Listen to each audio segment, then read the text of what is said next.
Let me switch gears a little bit because we Sure. don't have that much time left. Every time you're on Sirius XM Radio, I find it fascinating. When you're on Howard Stern, it's always compelling. You seem to get along great with him. But what happened with comedian Jim Norton? I've watched when you were on there. It must be a couple of years ago now. I have never seen anyone get under your skin the way that he did. I mean, He didn't get under my skin. He did. You seemed irate, Governor. Not at all. I took the high road. I got up, I tapped him on the shoulder. He said something extremely derogatory to me. I just turned around, looked at him, and walked out. You know, that was a setup. Oh, was it? You think it was specifically set up to rile you up? Sure it was, and it was set up to get them publicity. They wanted a response from me, and I wouldn't give it to them. And absolutely it was. It would have made them famous. I won't fall for that nonsense. You notice I've never done the show again. Well, I was going to say you haven't gone back. Absolutely, and I won't, because when I got out in the hall, the producer came running up to me. Oh, that was great, that was great. I just looked at him and said, well, I hope you enjoyed it. It'll be the last time. Wow, so that and I don't. Every time I come, they try to get me, and I've already told all my publicists, don't bother with them. Yeah. Because I'll tell you something. He's lucky that I'm old now. Because if he would have disrespected me like that when I was a Navy SEAL, there's no telling what would have happened to him. I don't even want to guess. Well, I'd give you a quote, but we're on the radio, and I can't. Hey, or at least we're not on Sirius Radio. You're suing the TSA for an experience you had. You know, I had No. It's not for an experience. I'm suing them because I want them to stop searching me. But you did have an unfortunate experience you didn't like at an airport, did you not? No, I've had multiples of them. Yeah. Every time I fly, I have an experience I don't like. I had one recently where I was told, because the entire thing was just so bizarre to me, I was grinning during the pat-down that I opted for, and I was told, if I don't take it more seriously, in other words, if I don't stop smiling, I'll be detained and a supervisor will be called. It's incredible, is it not? Yeah, it is. And did you know if you pass through the metal detector and it goes off, if you tell them you desire to leave, they will not let you? Yeah, I did know that. Yeah, you'll be put in custody. So what's the goal with the lawsuit? Well, the goal with the lawsuit is to get them to cease and desist searching me. You personally? Yes. The Bill of Rights is personal. The Bill of Rights is for individuals. And I'm suing them under the Fourth Amendment of reasonable search and seizure. I'm suing them over the fact that it is not reasonable to search me. I've been a mayor. I've been a governor. I'm a 6-year honorably discharged United States Navy veteran, and I've been flying for 30 years. I don't pose a threat. And yet, because I have metal in my body, every time I pass through the metal detector, I'm subjected either to the X-ray machine or this pat-down, which is a sexual assault. And so I'm not asking for money or anything like that or any compensation. I'm merely asking for them to stop. I want a judge to order them to stop searching me when I go to an airport. So, in other words, you would go to the airport and you would have what screening? I don't know, but I can only tell you this. The speaker, it's arbitrary. Certain members of government are not faced with it. The Speaker of the House doesn't have to be screened at all. Now, I challenge you, either Nancy Pelosi or John Boehner, I challenge them, how are they any more patriotic than me? They never served in the military, and I did for 6 years. Let me remind our audience we're speaking with Jesse Ventura. The new book is 63 Documents the Government Doesn't Want You to Read. Let's talk a little bit about 9/11. You know, I have been interested in 9/11 for a long time, as you have, and I've heard a number of different theories. I want to tell you the one that resonates the most with me. I know about the thermite paint, the controlled explosion, so on and so forth. The big thing for me is the black boxes.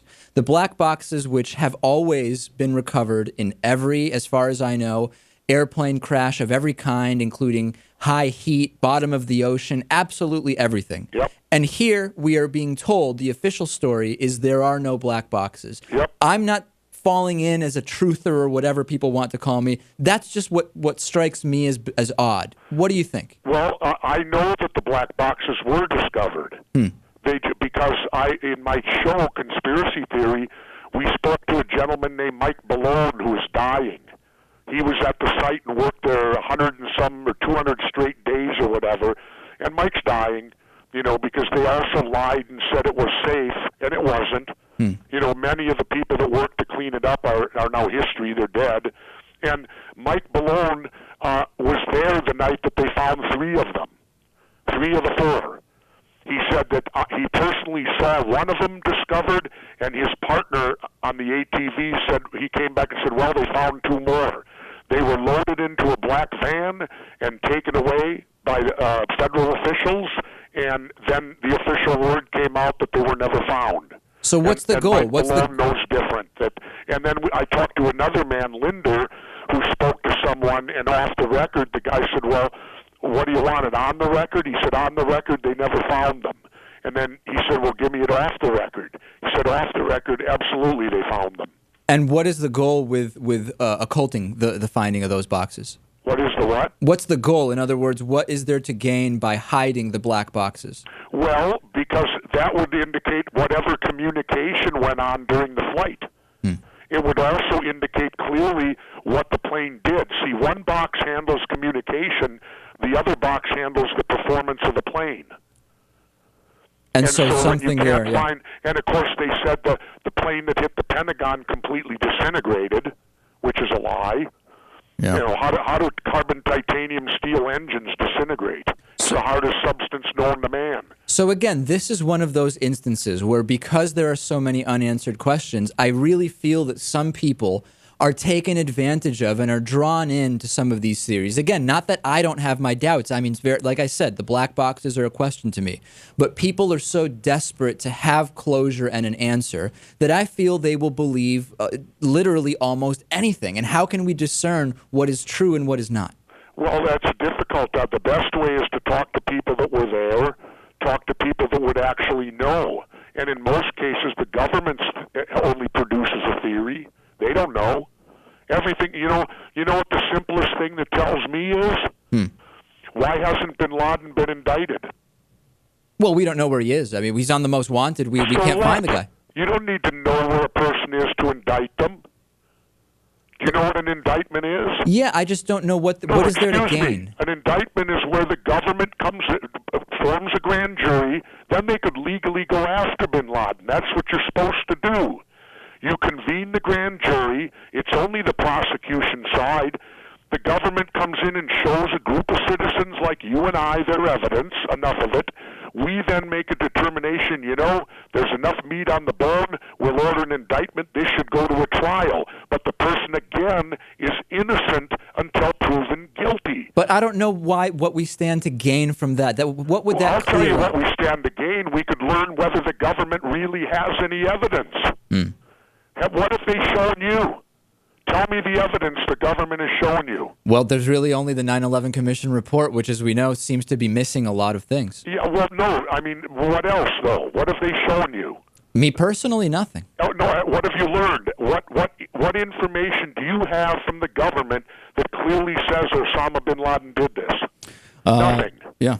Well, if they had an indictment, why do you think they just announced today? Amazing. I knew they wouldn't. They're not going to try Khalid Sheikh Mohammed in open court. I saw that. Well, you know why, don't you? They can do a military thing now where we'll never know what evidence they have, and then they'll just kill him. And they'll tell us he was guilty because the military court found him guilty. I say put him in open court. Let's hear the evidence. Because how can they try this man by military when he isn't military? That's my position as well, and it's yet another one of those things that Barack Obama now is going to have to answer about, given his previous statements. It clearly shows they have no evidence. And as far as his confession goes, they waterboarded him 173 times. Yeah. I got news for you. You'd confess to it.